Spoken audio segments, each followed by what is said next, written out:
When you hear me refer to things, if you're following along, you may hear me refer to things like the connection to your body or feeling tuned in sync.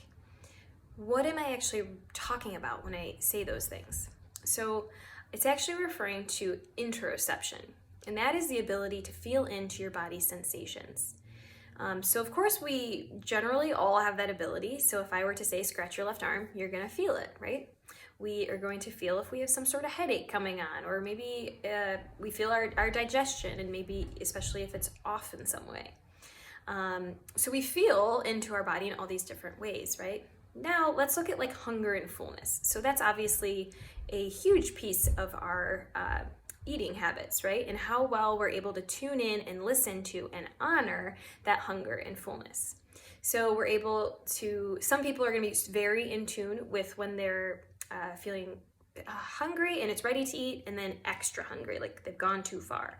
Same thing with fullness, when you feel nice and satisfied versus uncomfortably full. Some people actually really struggle with that, and it's something that they have to relearn for many different reasons. So that's one way that you can kind of dive into those subtleties. But we can actually even take it further. So yoga and mindful meditation are ways to get connected with the body, because we get really present, right? We sit in the stillness, whether it's stillness within a pose or stillness within a meditation. And when we're able to do that, and through movement, so especially even during the transitions from one pose to another, we can actually become more aware of our bodies. We get more aware of how to use certain muscles and what a certain pose feels like. Over time, with a regular practice, you might be able to sit in certain poses even longer, because your brain is getting used to them. And of course the muscles are also adapting, but you're also rerouting your brain in some ways to really feel into things in a new way. You become extra aware. So once you create this body awareness, it actually can go further. You might then be able to notice when your digestion is even a little bit off. Rather than just, oh, I have an upset stomach all of a sudden, what happened?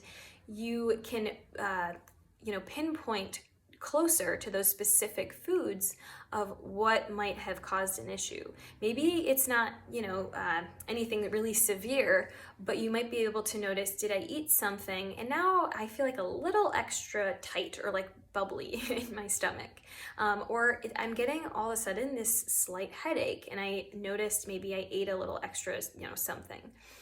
Even things like neck pain or any sort of joint pain after eating certain foods.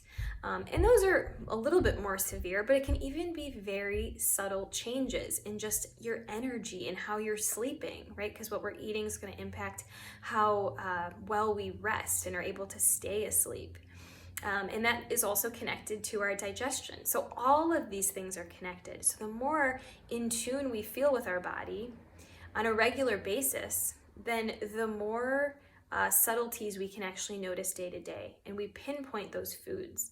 And from there, it becomes a more natural decision on what you want to eat, because this is going to make you feel good versus this is going to make me feel not so good. And of course, all of this takes time, right? So this is something that you work on, and you're also hopefully setting some goals in some other areas to make progress on your eating habits. But working on this is a really helpful tool, again, in making things feel more natural, rather than having to use only your intellect to say, I know that this is what's going to be good for me, but this is what is going to taste really good right now, right? When we can feel into what our body's actually wanting and what we know, or how we're going to react, that helps for everything to feel much more natural, because it's less of a like, what decision should I make right now? And it's more of just a natural, like, this is what I want. This is what I want to eat right now, because I know it's going to make me feel good, or it's not going to make me feel bad, right? So I think what's important to remember is that this is a practice, though. So, whether it's yoga or meditation, it's something that you want to keep with regularly. And you can really do anything mindfully. So anything could be a mindful practice, but the key is to keep with it, because every day is going to be very different. One day you can roll out your mat and do a practice and you're really in tune, you feel really connected, really mindful, you're able to kind of like sit in each pose and you feel fantastic. Other days you feel like you are itching to get out of it. You feel just like blah, you never wanted to even start, and you're just kind of trying to push your way through it, and every pose feels like a challenge. And that's okay, and that's normal, and that's why we have to stick with it regularly. And it takes time, obviously, for these things to, really begin to change our lives in a lot of different ways. But I do think it's something that most people will benefit from. I don't want to say yoga is for everybody, it definitely can be, and it can be accessible for everyone. But I know that not everyone's going to identify with it, right? But if you could find some sort of mindful activity in general, maybe it's not yoga and meditation, but maybe you try some mindful meditation and mindful walking, whatever it might be, as long as you go in with the intention of doing it mindfully, undistracted, and as a way to really connect and sit in that stillness, then you're making progress. So I hope this makes sense, and let me know if you have any questions, and if you have experienced any changes in this way yourself. I would love to hear about them.